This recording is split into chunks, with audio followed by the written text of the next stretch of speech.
Ooh, Chris 1-2. Like a one to hold his guard there, and then just coming over the top with a two. Straight back up. Straight back up. Nice. So today we're going to be reacting to Andrew Tate fighting a professional fighter. If you guys know who this guy is here on the Black, make sure to comment down in the comments section. If you guys are enjoying us reviewing these sparring videos, make sure you guys subscribe to the channel, leave a comment that you guys are enjoying this, and let's go ahead and react to this clip.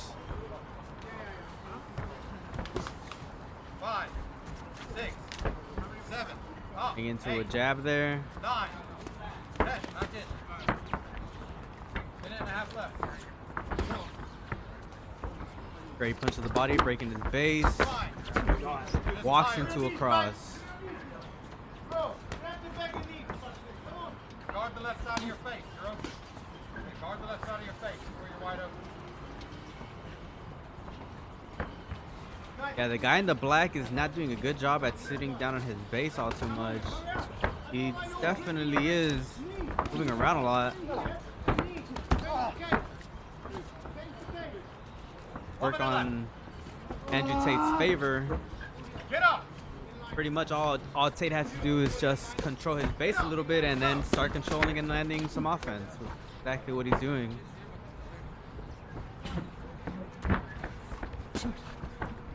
Yeah, Andrew Tate is really good at creating momentum. It's something that I've been picking up from him.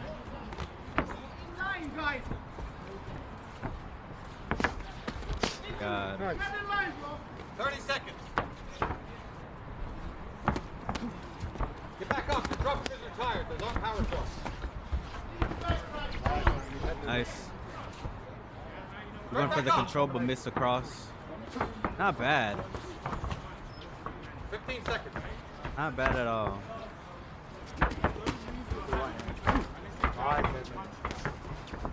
10 seconds.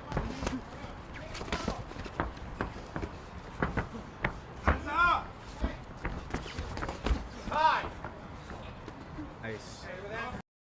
So again, I did the first review on Andrew Tate. I really think that he's really good at positioning. So right here, we see that he is by the fence and he's creating pressure so that he could get out of there. And then boom, what do you know? They're fighting against once in the middle of the octagon. And that's something that Andrew Tate is really good at. A lot of people pay too much attention on his questionable technique. And I think that people just aren't looking into the macro of things, like the positioning, where they're fighting, how they're fighting. You know, is it in the open stance? Is it in the closed stance? Like, how are they doing? Like these little small details that people just don't care or bother to cover whenever they make you know, some of the comments. I really do think that Andrew Tate is a solid fighter. He's a solid guy. Do I think that he's amongst, you know, one of the best fighters in the world, like top 10 best strikers ever? I mean, of course not. But Andrew Tate is no slouch. I mean, he is a pro fighter.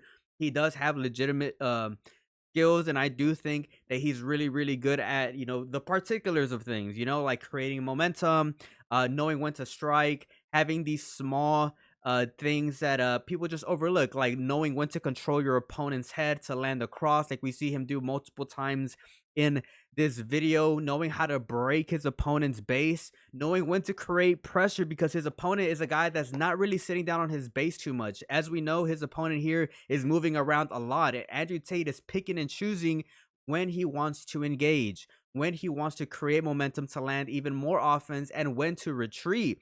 Now, some people might say that, oh, Andrew Tate, you know, is not you know, engaging too much, but these guys are professionals. He can't just be all offense, because if he were, he would be extremely freaking predictable, and that would be an advantage towards his opponent.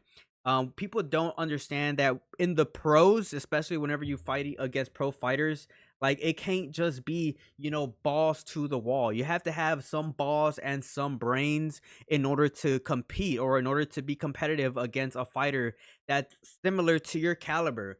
And that is something that we do see Andrew Tate here. He is not just balls to the walls. He is fighting with some balls and with brains, and that's something that we have to give him credit for. I just think that there's too many people out there that have never laced up any gloves. They never even been to a sparring match, or even been to a class in boxing, MMA, Muay Thai, kickboxing, period, and they just have too much to say. When I made the last video about Andrew Tate, there were some people saying that Andrew Tate fights like a bitch. There's some people that are saying that Andrew Tate isn't a real pro, and then you go look at their YouTube channels and they're like gaming channels and shit. Like, bro, what could you tell me about combat sports if you've never even been to like a cardio kickboxing class? It just doesn't make any sense, in my honest opinion. But if you ask me, as someone who has laced up gloves, has trained multiple times in different sports, both boxing, kickboxing, Muay Thai, and MMA, I can tell you that Andrew Tate is solid. He's a solid guy. He's a solid fighter with solid fundamentals and with solid concepts. He's fighting behind concepts. And I just think that there's too many people out there that just are casual watchers and they don't have a real understanding of what they're watching. You could make great arguments for Andrew Tate on whether or not he is a good or solid striker. And then there's going to be people out there that have never even don't even own a pair of gloves, right? And they've never even thrown a punch at anybody that would say that Andrew Tate is an amateur, which I just don't understand. I don't understand how those people, even allow themselves to have opinions, which I understand. I really do get it. But I do think that Andrew Tate solid. I do think that he's a solid striker, solid fighter. And this is him, what, going into his 40s or even at his 40s. I don't even know how old Andrew Tate really is, but he's a solid fighter. So really, really solid sparring session between these two guys.